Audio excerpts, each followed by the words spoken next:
Alright, now let's continue further. Alright, and now let's go to the next set of coincidences. This is involving Republican Steve Scalise, shot on June 14th, 2017. So in the first year of Trump's presidency, a prominent Republican supposedly gets shot while watching a baseball game on Trump's birthday. Alright, let's read up on this on Wikipedia. So on June 14, 2017, a mass shooting occurred during a practice session for the annual Congressional baseball game in Alexandria, Virginia, where 6 people were shot, including U.S. House Majority Whip, yeah, that's an interesting title, now U.S. House Majority Leader Steve Scalise, and then U.S. Capitol Police Officer Crystal Griner, Congressional aide Zach Barth, and lobbyist Matt Mika by 66-year-old James Hodgkinson.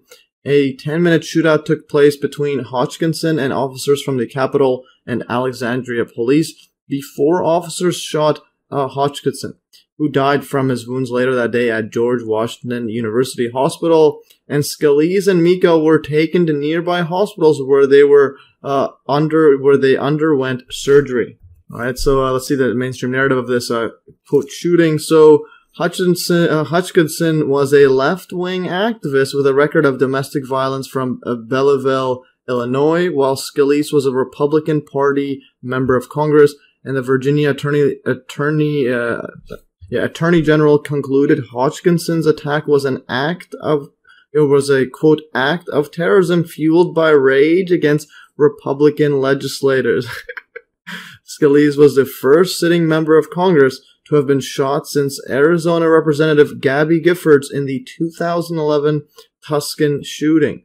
And in a 2021 report, the FBI classified the shooting as an act of domestic terrorism and the perpetrator of the shooting as a domestic violent extremist with a, quote, personalized violent ideology. All right, interesting setup there. So note the use of the, quote, left-wing activist slash extremist while under a, quote, right-wing presidency. So Trump's president's right-wing, then you have the left-wing extremist, literally mirroring the previous propaganda of quote, right-wing activists slash extremists during a, quote, left-wing presidency. So yes, that's something to watch out for. Everything switches because of the fake left versus right paradigm. So interestingly, Steve Scalise refused to accept that Trump lost the 2020 election. So that's an interesting person there. And there's a very interesting photo there with 2 eagles there. So in October 2021, Fox anchor Chris Wallace interviewed Scalise in the aftermath of controversy surrounding the 2020 presidential election. Scalise refused to acknowledge the loss of President Donald Trump.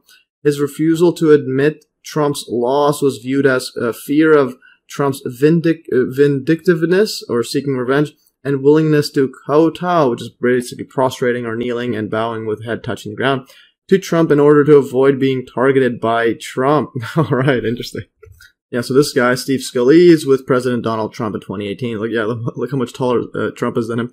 Anyway, so this guy supposedly got shot on Trump's birthday in his first year of Trump's first year of his presidency, and this guy still says that Trump won the election.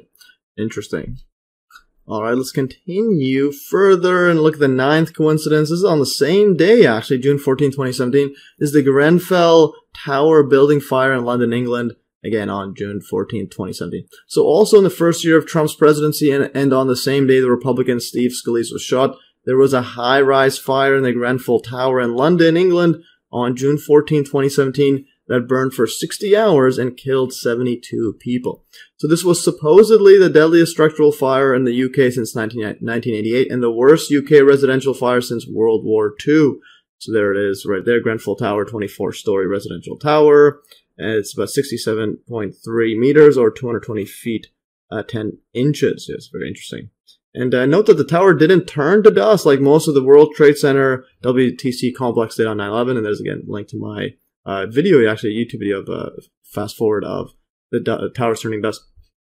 Alright, and now let's go over the 10th coincidence, or the 10th main coincidence involving Trump's birthday. And this was, Trump was arraigned, literally last month on June 13th, 2023, on the eve of his 77th birthday. So now fast forward 2023, as Trump is running for the 2024 U.S. election, and on the eve of his 77th birthday, he gets arraigned, or formally charged on Tuesday, June 13th, 2023, in Miami, Florida. So there's the Wikipedia article, federal prosecution of Donald Trump. So United States versus Donald Trump and Walty Nauta. Nauta is a pending federal case against Donald Trump, the 45th president of the United States, and his personal aide and valet, or valet driver, Walt Nauta. The grand jury indictment, or formal accusation of a crime, with 37 felony, and these felony is a crime of high seriousness versus misdemeanor is less serious, counts against Trump related to his alleged mishandling of classified documents after his presidency, was filed on June 8th, 2023 in the Federal District Court in Miami by the Office of the Smith Special Counsel Investigation, and 31 of the counts fall under the Espionage Act, and other charges include making false statements and engaging in a conspiracy to obstruct justice. So in other words, the people accusing this, these are conspiracy theorists. Because I thought the word conspiracy was a theory. Anyways, the case marks the first federal indictment of a former U.S. president. So now that is some interesting stuff here. First federal indictment. During his arraignment on June 13th, Trump pleaded not guilty to all charges, and trial was set for August 14th. So the arraignment is when he goes there, and then they in the courthouse, and then they formally accuse him of all these crimes, etc. So, and then the trial set for August 14th, so that's going to be in a few weeks. Very interesting stuff. All right, yeah. So expect some fireworks to happen at this whole Trump court case, etc. And the election cycle is coming next year. And you got Twitter changing to X.com, so Trump may get back to X.com because he said he won't come back to Twitter, but now it's X.com. And also you got the Space Force, and you got the aliens. And the UFO hearing was yesterday, so yes, epic stuff. So this is some interesting timing, and will surely serve to drive the ratings in the 2024 circus, quote, election cycle. Will Trump campaign via prison? Will Hillary Clinton run again? Now that's a good question, because I think maybe. So here's an article from January 12th, 2022, from the New York Post. Hillary Clinton versus Donald Trump, 2024. Yup, life has become a horror movie. And yes, this is very, very fascinating stuff here. Interesting video that was in that article. NPR finally gets Trump interview. Former president abruptly cuts it short. And this is the image that the article includes. You have Trump, and there's the full moon. Okay, whoops. Yeah, let me draw that again. So there's the full moon right there. So you got the full moon, you got bats, you got Batman, you got the Jason Voorhees. You literally have Trump. 2024 coming from the dead. It's going to be Trump versus Hillary, both of them coming back for a run at the presidency, and both have lost before. So yes, this is some absolutely magical timing. So very interesting full moon imagery overhead Trump, and with that, we have come full circle in this video, so it ends with a full moon.